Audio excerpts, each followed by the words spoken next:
Hello po. Yan, paki-share na lang po, paki-share ang ating live po. Ayan, hello po.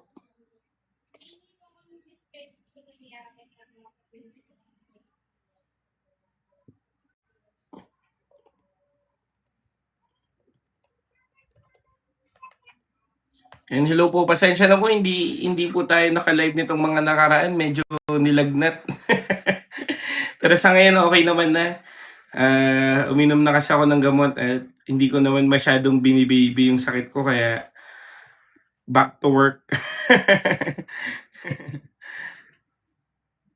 Ayan, hello po.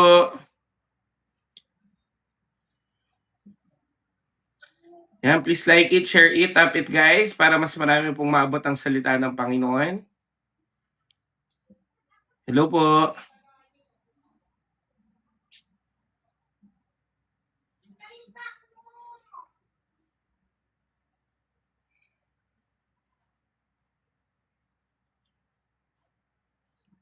Yan, paki-tap-tap na lang po, na-miss ko po kayo. Ayan, sana po lahat po ay okay, no? Tayo po ngayon ay magkakaroon ng ating ah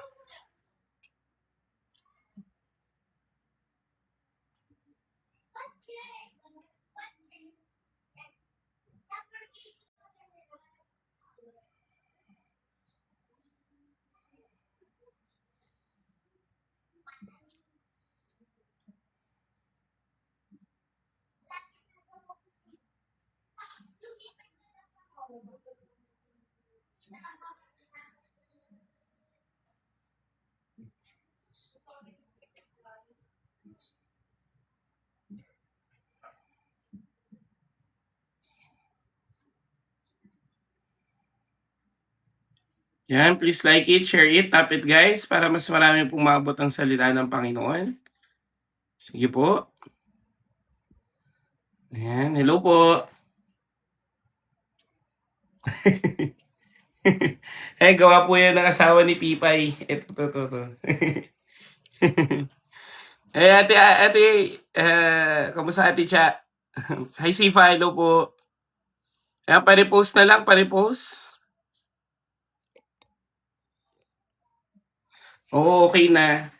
Salamat sa Panginoon, no, na nakaagpas din kahit papaano.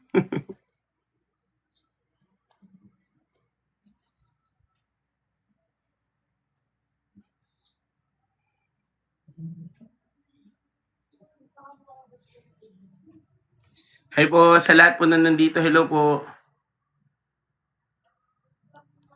Opo, sinusubukan na natin 'to ng ganitong oras talaga. Oo, okey lang Ate Ann, makinig ka lang. Rest in His presence 'no, actually napakaganda po ng topic na 'to sa totoo lang. Naniniwala po ako na pinagpahinga din ako ng Panginoon, pero kahit gano'n,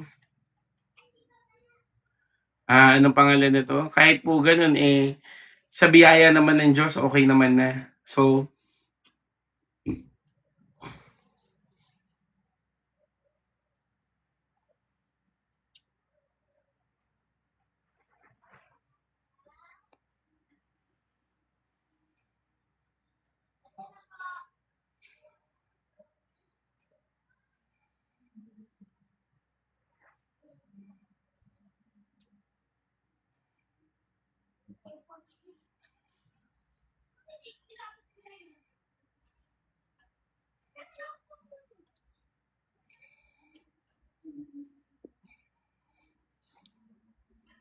and hello po. Yan, John 14:27 kapatid, ito yung topic natin 'no. Wow! Psalms 34:5, sige basahin natin 'yan. Psalms 34:5. Those who look to Him are radiant, their faces are never covered with shame. Wow! Praise God! And sige po please, like it, share it, tap it guys, no, para mas marami pong maabot ang salita ng Panginoon.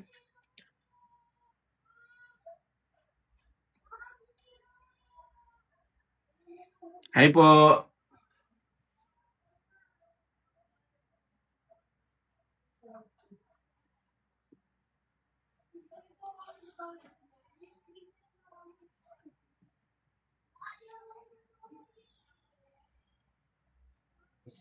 Ayan. After a minute, ay, medyo naglalag ba ako? Naglalag po ba? Pacheck nga kung naglalag po.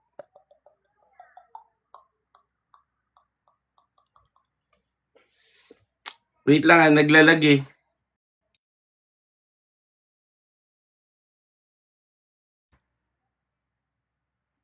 Wait lang teka lang, check ko lang. Hi, Converge.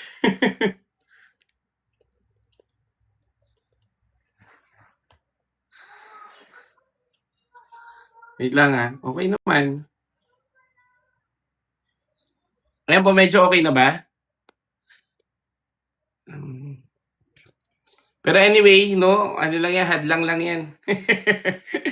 Maya-maya okay na rin yan. No? So rest in His presence, kapatid. That's our topic right now.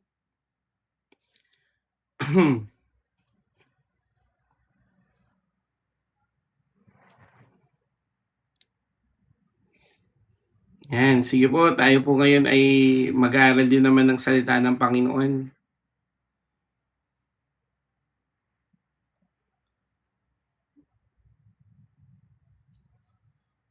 Yan, paki-repost na lang po, paki-repost. Wait lang, check ko lang din.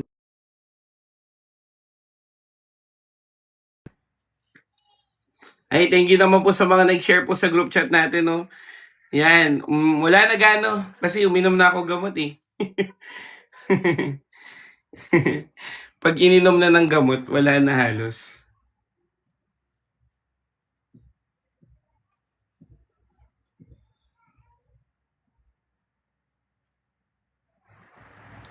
Yan, paki-like, paki-share, paki-tap kapatid para mas marami pong maabot ang salita ng Panginoon.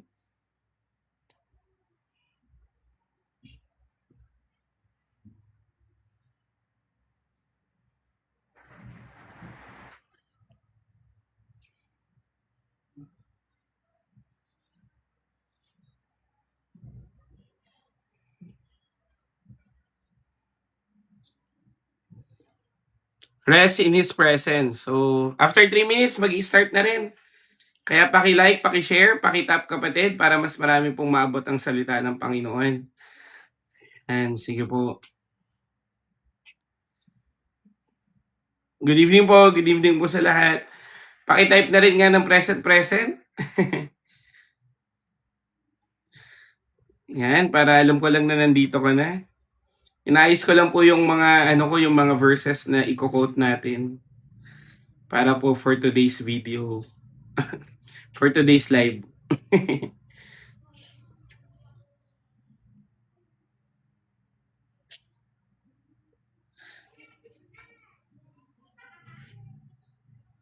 Rest in His presence. So, napakahalaga po nito, no? Yung mga pagod na dyan, yung mga nahihirapan na, mga hindi na alam yung gagawin, ito po ang Word of God para sa'yo. Amen?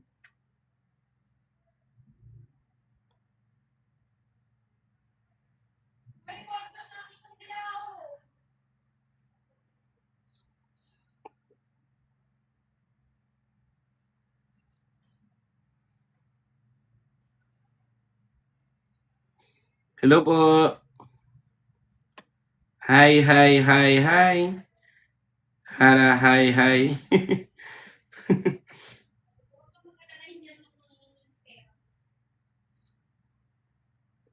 Yan. Okay na. Okay na rin ako. Ayan, paki-share na lang po, no?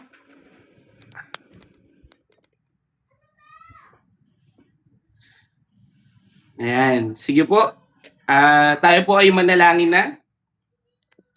Ayan, tayo po. O aming Diyos na dakila at banal, maraming salamat po. Dahil ikaw ang Diyos na alam naming nandito at alam namin, Panginoon, nakikilos po sa aming kalagitnaan, Lord God. And we pray and declare, Lord God, na anuman yung distraction o anuman yung mga ginagawa ng kaaway para hindi po kami makapakinig ng maayos, Lord, we rebuke it already, Lord, and we declare na ngayon pa lang we will claim victory at lalong-lalo na kami po ay makakakita ng peace na nanggagaling sa iyo lamang. Kaya Lord, we pray and declare that your love, power, anointing, and peace will always be upon with us. O dear Holy Spirit, move upon our midst right now. In Jesus' name, amen and amen. Ayan, hallelujah. Pwede mo bang sabihin dyan? Good evening. Yan pa, present, good evening po. Ayan, so tayo po ngayon ay magde-devotion, no? So, pasensya na po, hindi po ako naka-live kagabi at kaninang umaga kasi medyo pa-iba-iba po yung panahon at dahil pa-iba-iba nga yung panahon, talagang wala eh.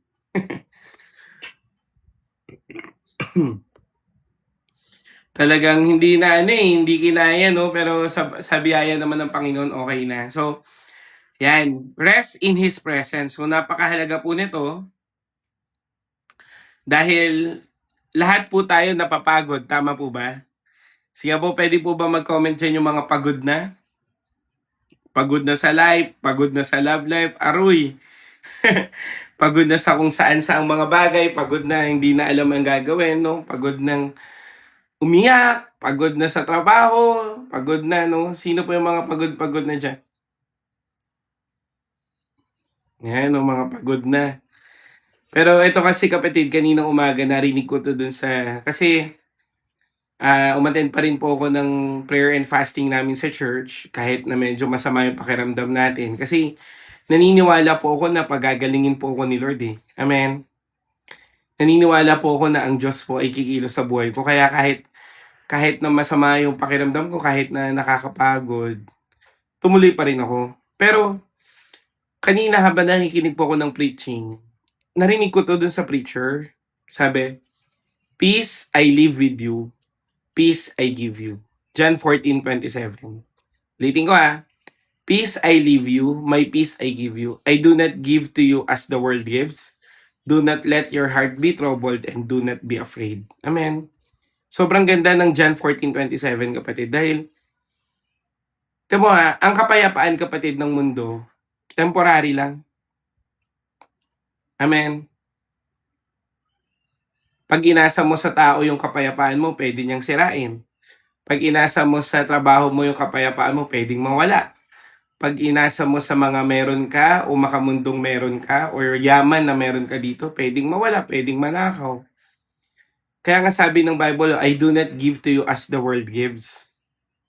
Pero, ang tanging peace na ibinigay sa iyo ng Panginoon, yung peace na nanggagaling sa Panginoon at iniwan niya sa iyo.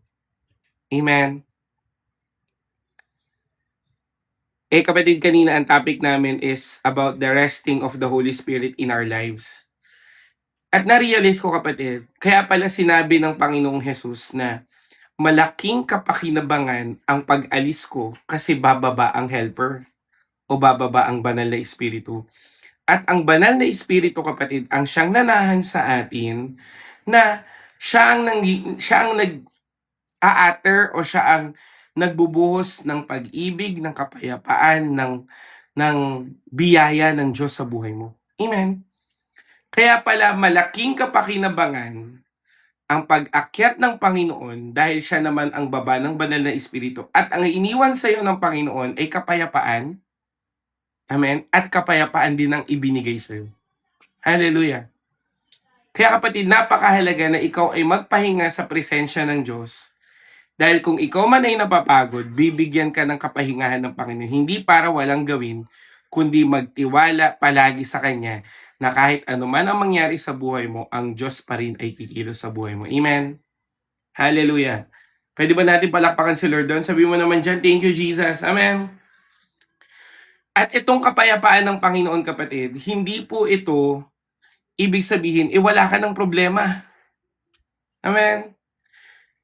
Kahit anong gawin mo dito sa lupa, nasa Diyos ka man o hindi, o kaya naman mayaman ka o mahirap, usapang biblical man o hindi, mahirap naman talaga ang buhay. Tama ba?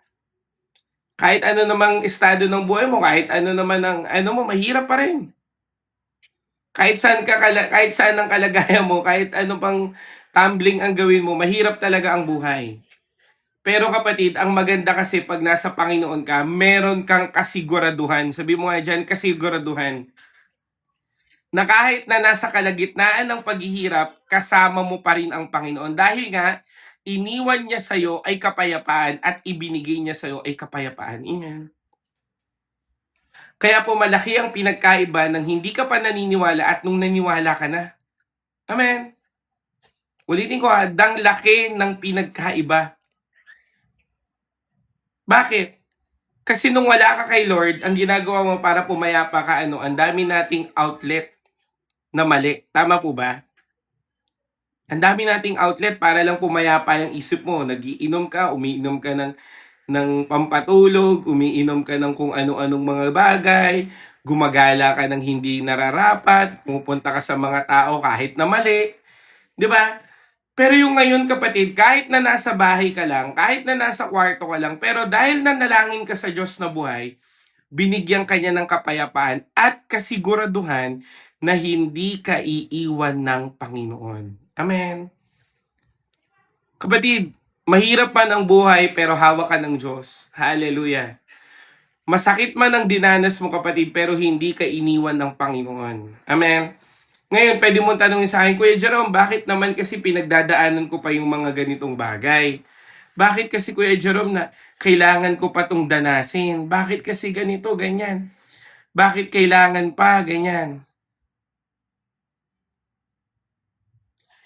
Pero kapatid, kung tatanungin mo, ako, unang-una, kailangan mong daanan yan para tumibay ka at matuto ka sa buhay. Tama? Pangalawa, kaya mo dadaanan yan kasi gustong patunayan sa'yo ng Panginoon na makikita mo lang ang sagot sa buhay ay tanging sa Panginoon lang. Amen? Nakakapagod na kapatid nung wala sa Diyos. Amen? Ako iniisip ko pa lang kapatid na, Lord, what if? Sabi ko nga, Lord, what if magkamali ako tapos mawala ako sa presence mo? Alam mo anong sagot sa akin ng Panginoon? Babalik at babalik ka pa rin. Amen? Hindi ko na po naiisip na umalis sa Panginoon. Amen. Ngayon, don't get me wrong. Minsan kasi ang iniisip nyo, porket hindi ka na nag-church, wala ka na kagad sa Panginoon. Hindi naman ganun. Amen. Kapatid, may mga pagkakataon na manghihina ka talaga. Amen. Na kahit gustuhin mo, hindi ka makakapag-church. Kahit gusto mo kapatid, nahihirapan ka mag-pray. Kahit na gustuhin mo kapatid, hindi mo alam kung anong dapat mo. Kaya nga, meron pong tinatawag na Fellowship of the Saints. Anong ibig sabihin nun? Para magpalakasan, para i-encourage ka. Amen. Amen po ba? Kaya kapatid, kung pupunta po kayo dito sa church namin, ang tawag po sa church namin, ayan, nandito si Ai, alam ni Ai yan. Ang tinatawag sa church namin, rehab. Rehab ng mga may anxiety, rehab ng mga may depression, rehab ng mga broken. Bakit? Punta ka lang at tutulungan ka namin. Amen. Ngayon, kung hindi ka makapunta, dadalawin ka namin. Bakit? Kasi ang kailangan mo ay hindi sermon, hindi kung ano-ano ang kailangan mo, maramdaman mo ang pag-ibig ng Diyos. Amen. Amen. Oo, tama, 'di ba? Kaya nga kapatid, ako po kung titignan niyo po ako kung paano po ako mag-preach at alam niyo yan dito po no. Hindi po ako yung tipo ng tao na pipigilan kita na lumapit sa Panginoon. Ay wait lang po ah. May iyak pa yung pamangkin ko sa baba. Pero yun nga, 'di ba? Ibig ko sabihin, hindi kailangan na pag lumapit ka sa Panginoon ay perfect ka. Amen.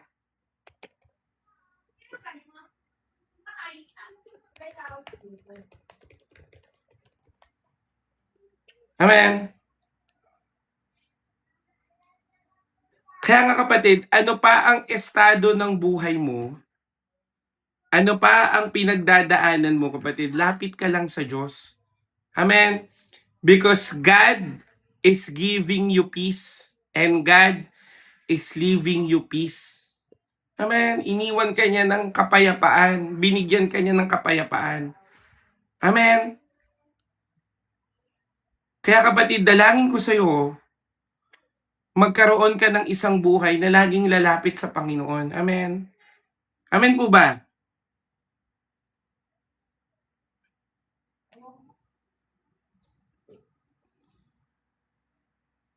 Rest in His presence. Amen. Ulitin ko ah. Ano ang kalagayan mo? Ano ang pinagdadaanan mo? Ano ang mga pagod mo sa buhay? Ano ang bitbitin mo? Lumapit ka lang sa Panginoon dahil available po ang kapayapaan ng Panginoon. Amen. Available po, mga kapatid. Peace I leave you, my peace I give you. I do not give to you as the world gives. Do not let your heart be troubled and do not be afraid. Amen. Ngayon, first point. Ayan, sabi mo nga dyan, first point. Ano po ang first point? Rest because His peace is different. Pakitype na lang po, no? Rest because His peace is different. Ayan. Kung tatagalogin natin, no? Magpahinga dahil ang kapayapaan niya ay iba. Amen. Tiyan mo kapatid, sabi ng John 14:27, kung himay-himay natin, my peace I give you. Amen. Kung titingnan natin kapatid, ang sinabi po ng Panginoong Hesus dito, my peace I give you. Or hindi niya sinabi na bibigyan kita ng kapayapaan o payapang buhay. Hindi eh. Ano ang bibigay niya? Sariling peace na meron siya. Amen. Amen po ba? I will give you peace. Amen. My peace.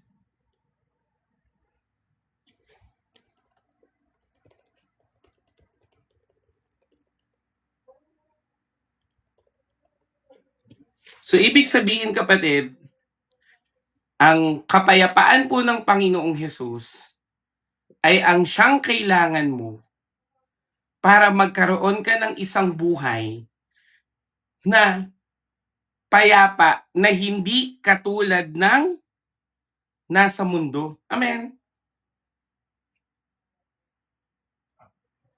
Kapayapaan na nagmumula sa Panginoon. Hindi nagmumula sa iyo, hindi nagmumula sa kakayahan mo, kundi nagmumula sa Panginoon. Amen. Hallelujah. Kaya kapatid, sinasabi po ng salita ng Panginoon na ikaw ay kumuha ng kapayapaan mula sa Panginoon. Amen.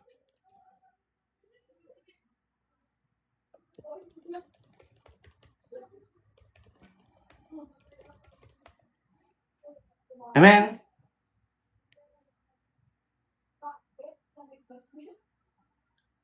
Ang mundo kapatid, kung titignan natin, no, nagbibigay siya ng peace, pero sa maling kaparaanan. Tama? Ulitin ko ha. Ang mundo, meron siyang peace, pero sa maling kaparaanan. At kung mali ang kaparaanan, magtatagal ba yung kapayapaan? Hindi. False peace ang tawag doon. Amen. Tingnan mo kapatid.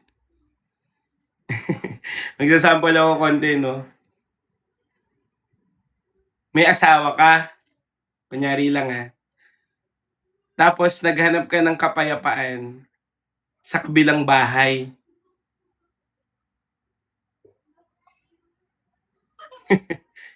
Oo, payapa ka, pero pag nahuli ka, tapos ang kapayapaan na yan. Tama? At alam mo yung peace kapatid, hindi ka kasi nag-aalala eh. I mean, para bang ganito, hindi mo tinatago, hindi mo ikinahihiya. Tama mali. Ang peace na nagmumula sa Panginoon, ipagmamalaki mo pa. Amen. Anong ibig ko sabihin? Ipagmamalaki mo ang kapayapaan na nagmumula sa Diyos at sa Diyos lang. Amen.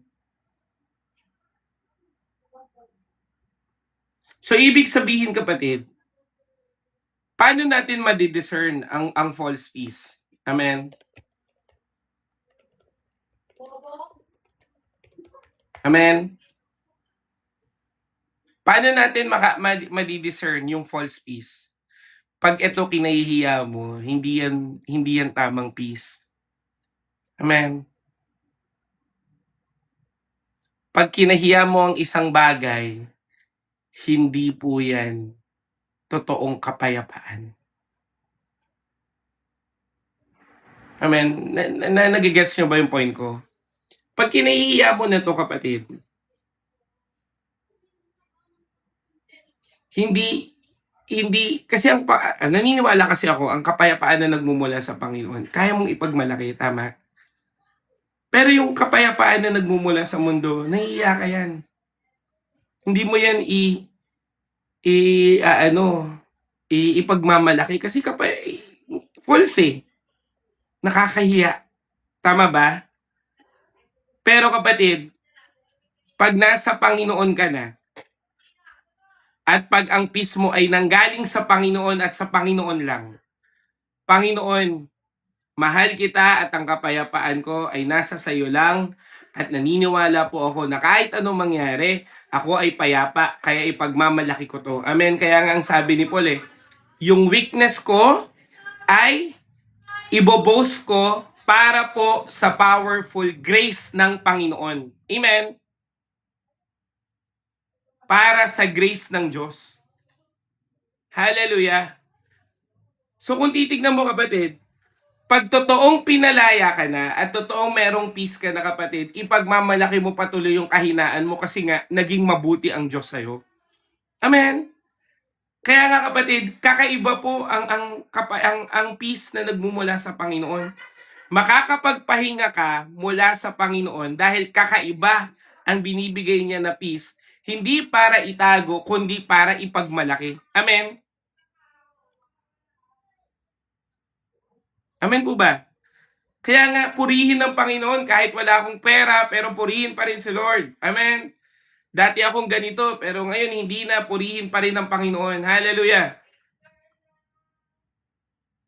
Mabuti po ang Diyos. Amen?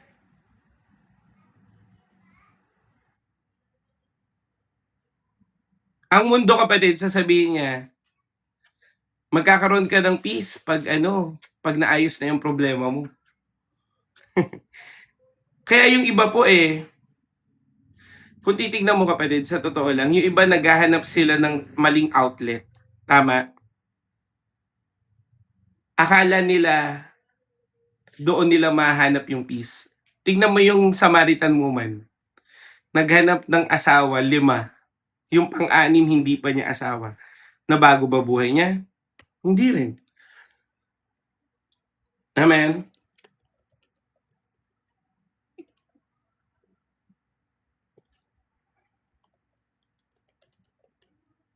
Wait lang po .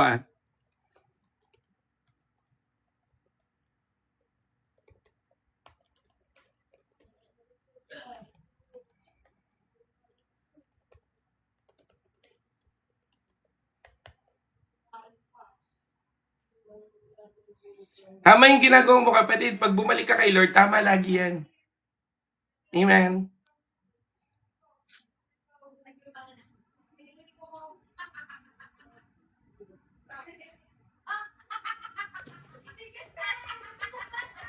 Amen? Ay, pasensya na po kayo sa tumatawa sa baba. So ngayon kapatid, kung titignan natin, sa biyaya po ng Panginoon, hindi po sinabi ng Diyos na mawawala ang problema mo pag may peace ka. Pag na kay Lord ka, hindi. Pero ang sabi ni Lord, kahit problemado ka, may kapayapaan ka. Amen. Kaya nga sabi mo nga dyan sa comment, kalma ka lang. O kaya self-kalma ka lang. Wait lang po.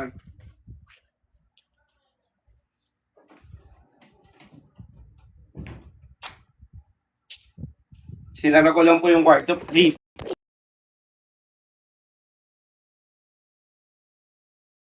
Sorry yan, nag-static na naman. Pasensya na. Yan. Self-kalma ka lang. Sabi mo dyan. Amen.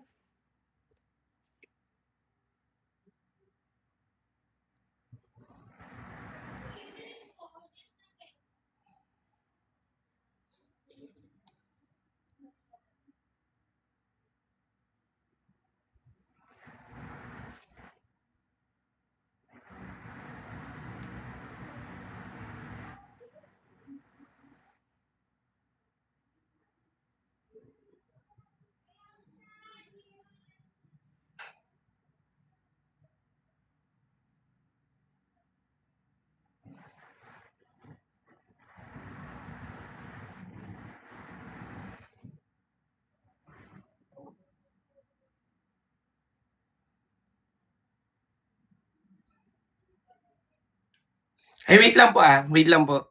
Ire-relieve ko lang po.